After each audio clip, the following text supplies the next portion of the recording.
Hello, everyone. My name is Alex, and today, I want to share with you a remarkable story about Sophia Grant, a courageous woman who faced profound family heartbreak to rediscover her self-worth and reclaim her freedom.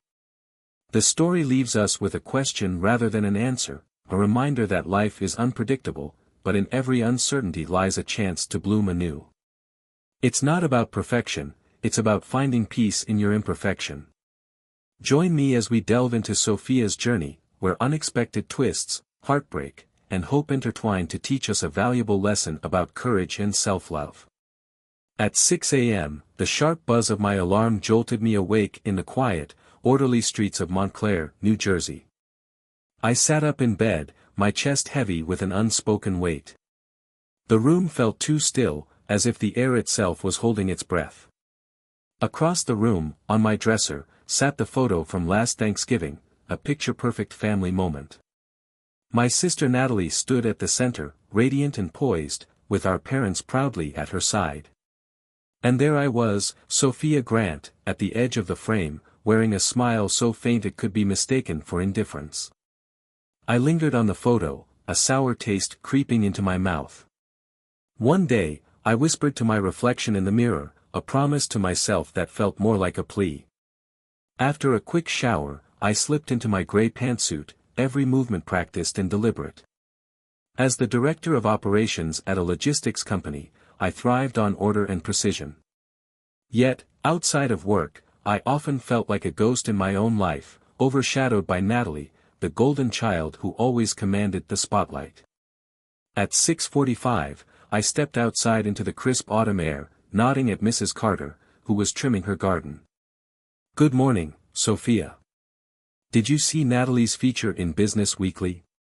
She's done it again. Your parents must be thrilled." The words hit like a familiar bruise. I forced a smile. "Yes, it's wonderful," I said, though something deep inside me cracked a little more. As I walked to the station, I couldn't shake the feeling that this day, so painfully ordinary, was holding its breath for something far from ordinary. Something was about to change, and I had no idea how deep the fracture would go. The day dragged on in its usual rhythm, meetings, emails, and the hum of office life. By the time the clock struck 8 p.m., I stepped out into the February rain, exhausted but eager to retreat to the comfort of my predictable routine. The cold drizzle clung to the streets of Montclair, turning the pavement into a glistening mirror under the glow of streetlights. I tightened my grip on my umbrella, my heels clicking against the wet pavement as I hurried toward the train station. The day's demands had weighed on me, a last-minute audit, a demanding client, and a growing stack of reports. But even as I mentally prepared for another late night of work, a strange unease lingered. The streets were unusually quiet, the air thick with an unfamiliar tension. As I approached the crosswalk, the familiar sight of the station ahead brought a fleeting sense of relief. The light turned green, and I stepped forward, focusing on the subway entrance just across the street. Then, I heard it, a deafening roar. My head snapped to the left just as headlights tore through the rain, barreling toward me at an impossible speed. The world froze for a split second before the impact sent my body airborne, pain slicing through me like fire. I hit the ground hard, the cold pavement unforgiving beneath me. The sound of screeching tires faded into the distance as darkness began to close in. Somewhere in the haze, a single thought surfaced, sharp and cruel: why can't you be more like Natalie? When I awoke, the sterile white ceiling of a hospital room greeted me, the rhythmic beeping of monitors the only sound. My body felt foreign, every movement sending sharp waves of pain through me. My right leg was immobilized in a cast, and my chest burned with each shallow breath. A doctor in a white coat appeared at my bedside, his expression a mix of professionalism and concern. "Miss Grant," he began, his voice calm yet firm, "you've been in a serious accident. You have multiple injuries, including a fractured leg and internal bleeding. We need to perform surgery immediately." My throat felt dry, my voice barely a whisper. "My family, have they been contacted?" The doctor nodded. "Yes, we reached out to your emergency contacts. A fragile sense of relief washed over me. Surely, my parents would come. This wasn't about Natalie's awards or my career. This was life and death. They had to come. The nurse adjusted the 4, and I stared at the ceiling, waiting. The minutes stretched into an eternity, the steady beeping of the monitors amplifying the silence. Then my phone rang, its shrill tone slicing through the quiet. I fumbled to answer, my fingers trembling. Sophia, my mother's voice came through, clipped and hesitant. "Mom," I croaked, my voice weak. "I've been in an accident. I'm in the hospital. They're taking me into surgery soon." "Yes," she interrupted, her tone tightening. "The hospital called us. But, tonight is Natalie's award ceremony. She's being named Analyst of the Year. It's a very important evening for her." Her words hit harder than the car had. "But I need surgery," I whispered, disbelief shaking my voice. There was a pause, then my father's voice took over, brusque and final. "Sophia, there are doctors and nurses to take care of you. This is a once-in-a-lifetime moment for Natalie. We can't miss it." The phone slipped from my hand, clattering onto the hospital bed. I stared at the ceiling, the weight of their words crushing me. I had always known where I stood in my family, but this moment confirmed it in a way I wasn't prepared for. When the nurse returned to prep me for surgery, I barely registered her soft reassurances. My mind replayed the conversation over and over, my parents' unwavering choice reverberating like a wound that refused to close. The TV in the corner flickered to life, and there it was, Natalie's ceremony, broadcast live.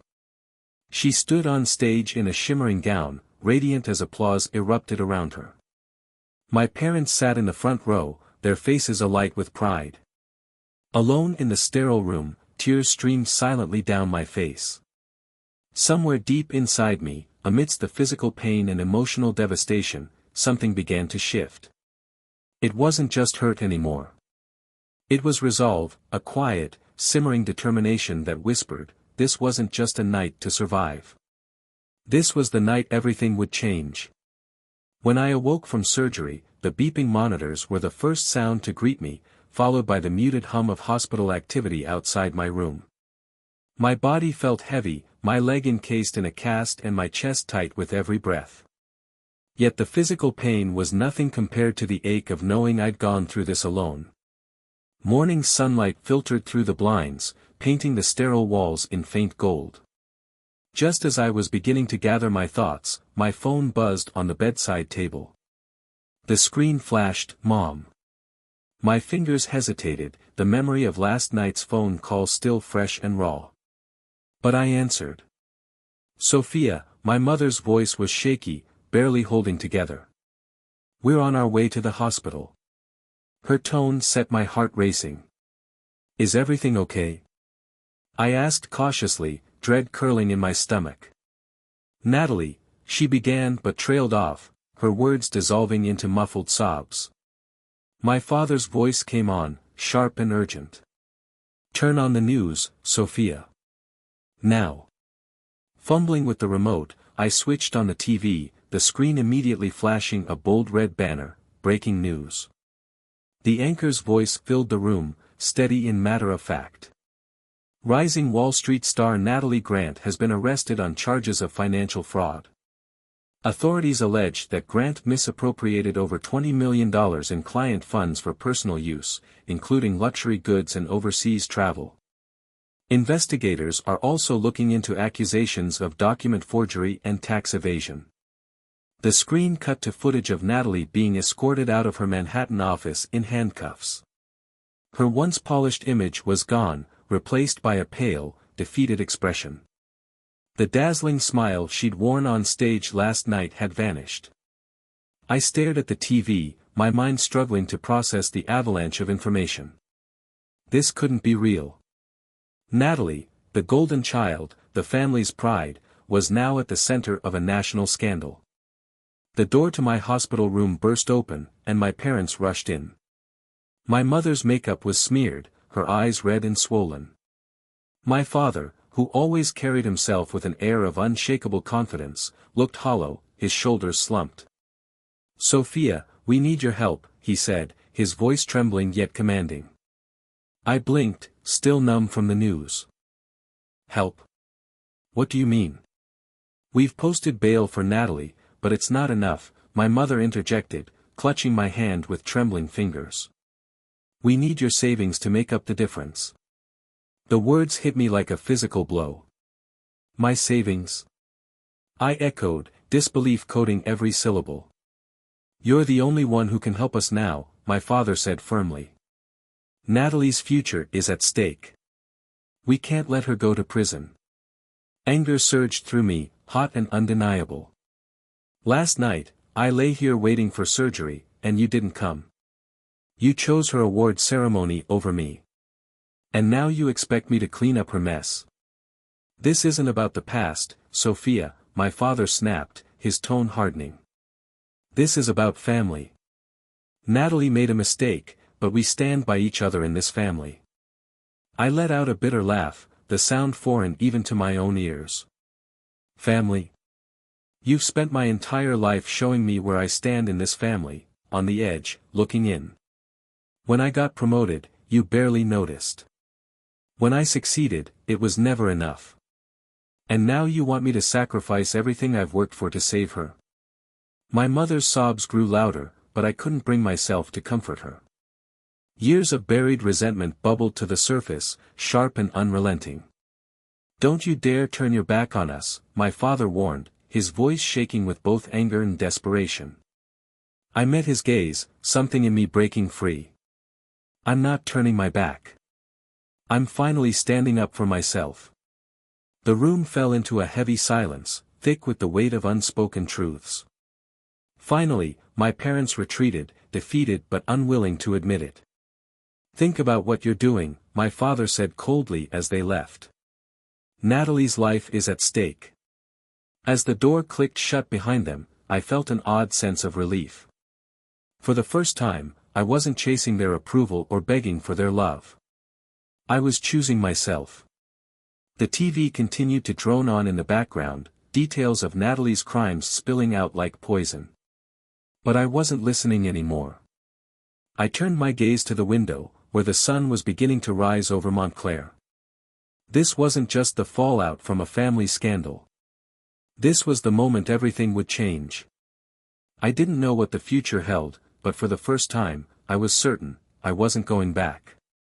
2 weeks after the accident, I found myself standing in the gleaming elevator of a Manhattan high-rise.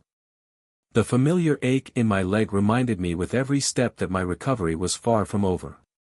Beside me was James Monroe, my company's legal counsel and one of the few people I trusted. He glanced at me with quiet confidence. "Are you ready for this?"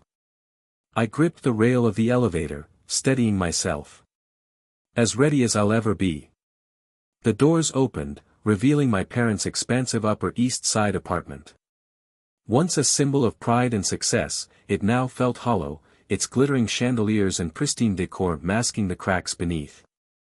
My mother greeted us at the door, her face pale and drawn, her usual polished appearance replaced by exhaustion. "Sophia," she whispered, reaching for my hand. "Thank you for coming. We need your help." In the living room, my father sat hunched over a stack of papers on the coffee table. The view of Central Park through the massive windows was stunning, but no one was looking at it. Instead, my father's attention was on the thick legal documents in front of him. "Have a seat," he said gruffly, motioning to the sofa. I lowered myself carefully, setting my cane aside. James remained beside me, his briefcase resting on his lap. "Before we begin," I said, keeping my tone calm, "I want to make something clear. I'm here to listen, but this time, I'm making my own decisions." My father slid a folder across the table. "This is the bail agreement for Natalie. We've already put up the apartment as collateral, but it's not enough. We need your savings to cover the rest." My mother chimed in, her voice trembling. "Please, Sophia.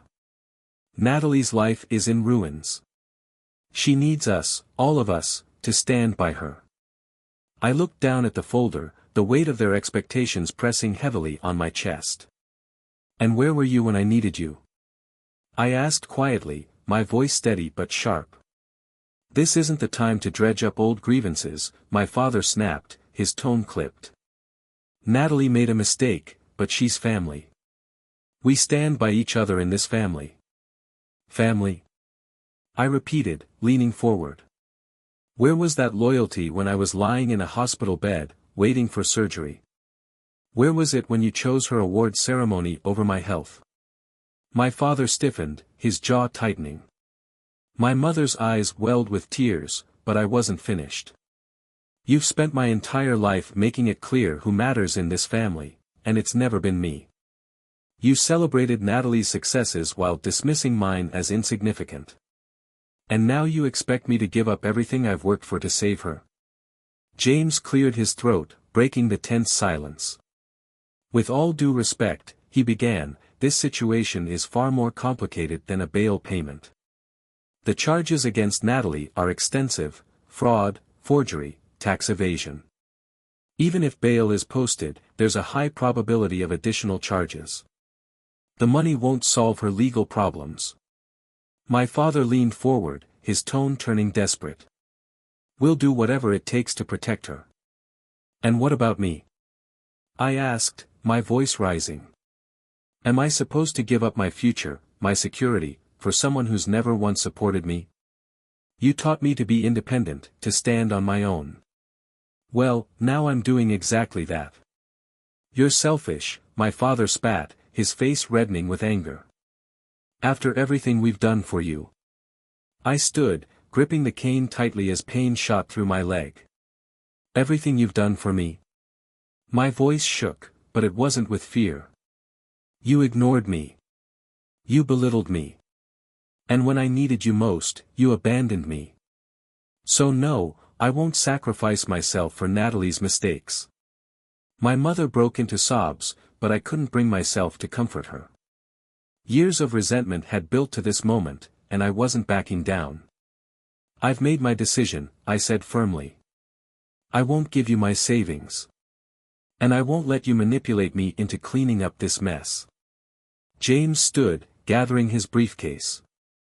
"If you have further questions, I recommend consulting your own legal counsel." My father glared at me, his voice cold and final. "If you walk out that door, don't bother coming back. You're no daughter of mine." I met his gaze, the last remnants of fear dissolving. "You're right," I said quietly. "Because being your daughter has never been enough." As I picked up my cane and turned to leave, my mother's broken voice followed me. "Sophia, please." I paused briefly, glancing over my shoulder. "I hope Natalie learns from this. But I won't destroy myself trying to save her." The elevator doors closed behind me, the tension lifting with every floor I descended. James glanced at me, his expression soft. "That couldn't have been easy." "No," I admitted, exhaling deeply. "But it was necessary." As we stepped outside, the spring air greeted me, crisp and full of promise. For the first time, I felt free from their expectations, their disappointments, and the shadow of Natalie's perfection. I didn't know what the future held, but for the first time, I was choosing myself. 6 months later, the streets of Montclair were bathed in the soft glow of autumn sunlight. I stood outside a modest office building, leaning slightly on my cane, gazing at the sleek new sign that read, "Grant and Associates Accounting." The clean, minimalist font reflected everything I had rebuilt: my independence, my purpose, my life. Those months had been tumultuous, filled with equal parts grief and growth. Natalie's scandal had dominated headlines for weeks, her name splashed across news outlets alongside phrases like $30 million fraud and Wall Street deception. Each revelation was like peeling back a layer of rot from the image my family had so carefully curated. My parents, once pillars of Montclair society, had retreated into quiet isolation, their calls to me growing increasingly desperate before tapering off. Inside my new office, the hum of activity was soothing. "Rachel, my assistant, greeted me with a warm smile. "Morning, Sophia. The Proano project team is ready for your review, and congratulations, the Montclair Business Chronicle wants to feature you in their next issue." I nodded, acknowledging her words as I settled into my chair. This was my sanctuary now. My team had become a surrogate family, one that valued me not for appearances but for who I was and the work we did together. Later that afternoon, a headline flashed across the TV in the break room: Natalie Grant sentenced to 15 years in federal prison. The image on the screen showed my sister, her face pale and stoic as she stood before the courtroom. She offered a brief, tearful apology, but I couldn't tell if it was for the victim she'd wronged or the reputation she'd lost. As the room grew quiet, Rachel appeared beside me. "Did you see the news?" she asked gently. "I saw it," I replied, my tone measured. "I hope she finds a way to change. But that's her journey now, not mine." In truth, I hadn't spoken to Natalie or my parents since that day in their apartment. Their last attempts to reach me had been met with silence. I didn't hate them anymore, I simply no longer carried the weight of their approval. That evening, as the office emptied, I found myself on the balcony of my apartment, tending to the small garden I had started during my recovery. The herbs and flowers had flourished over the summer, a quiet testament to my own growth. As I watered the plants, my phone buzzed. The screen lit up with an unknown number and a message: "Sophia, it's Natalie. Please, can we talk?" For a moment, I stared at the message, my thumb hovering over the screen. Memories flooded back, the laughter we once shared, the sting of being overlooked, the anguish of her betrayal. Part of me wanted to respond, to find closure. But another part, the stronger part, reminded me that some doors were better left closed. I placed the phone face down on the table and returned to the balcony. The air was crisp, carrying the scent of leaves and distant wood smoke. For years, I had lived in Natalie's shadow, desperate for the love and acknowledgement my family never gave me. But standing here now, surrounded by the quiet comfort of my own life, I realized I no longer needed their validation. The garden swayed gently in the breeze, its leaves catching the golden light of the setting sun. My gaze shifted to the skyline of Montclair, where life continued to move forward. Inside, the walls of my apartment told a new story. They were adorned with photos of my team, candid moments from office celebrations, and snapshots of dinners with neighbors who had become friends. A particular photo caught my eye, a group shot from our office opening party. My smile in the picture was wide and genuine, framed by the people who had stood by me as I rebuilt my life. As night fell, I stood by the window, watching the first stars dot the sky. The weight of the past no longer held me down. For the first time, I understood that true success wasn't about being seen by others but about seeing myself clearly and embracing my worth. Tomorrow would bring new challenges, new clients, and new opportunities. And for the first time, I wasn't afraid of what lay ahead. I had learned to bloom, even in the harshest storms, and I was ready to keep growing. I turned off the lights and headed to bed, the sound of the wind outside a comforting lullaby. This was my life, unapologetically mine, and I was finally at peace. The sun dipped below the horizon, casting Montclair in hues of gold and amber. I leaned against the balcony railing, the cool autumn breeze brushing against my skin. Below, the hum of life continued, laughter from a nearby cafe, the faint bark of a dog, and the steady rhythm of passing cars. My phone buzzed on the small table behind me, its glow catching my attention. Another message. This one from an unfamiliar number: "Sophia, it's Natalie. I know I don't deserve it, but please, can we talk?" For a moment, I stared at the screen, my chest tightening with the weight of her words. Part of me wanted to delete the message, to lock the door on the past forever. But another part, quieter yet insistent, wondered if there was something left to salvage. I picked up the phone but didn't respond. Instead, I placed it back down, the decision hanging in the air like the crisp scent of fallen leaves. Inside, the walls of my apartment were filled with evidence of my new life, photos of my team, candid snapshots of dinners with friends, and a framed picture from the opening of my firm. Each image told a story of growth, resilience, and healing. As the stars began to dot the night sky, I found myself torn between two paths, one that would keep me rooted in the life I had built, and another that might lead me back toward the family I had left behind. Tomorrow, I thought, I'll decide. Tonight, I'll rest in the peace I've fought so hard to find. I turned back toward the warmth of my home, leaving the message unanswered, for now. The future remained uncertain, the door to the past still ajar.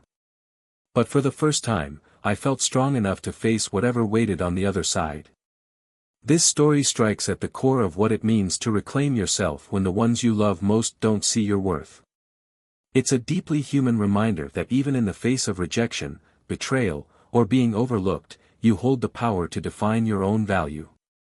Sophia's journey is not just about standing up to others, it's about standing up for herself. It's a call to anyone who has ever felt invisible or unworthy: you are more than the roles others assign to you. Her courage to walk away from toxic expectations resonates with a universal truth: sometimes, to grow, we must let go. The story leaves us with a question rather than an answer, a reminder that life is unpredictable, but in every uncertainty lies a chance to bloom anew. It's not about perfection, it's about finding peace in your imperfection.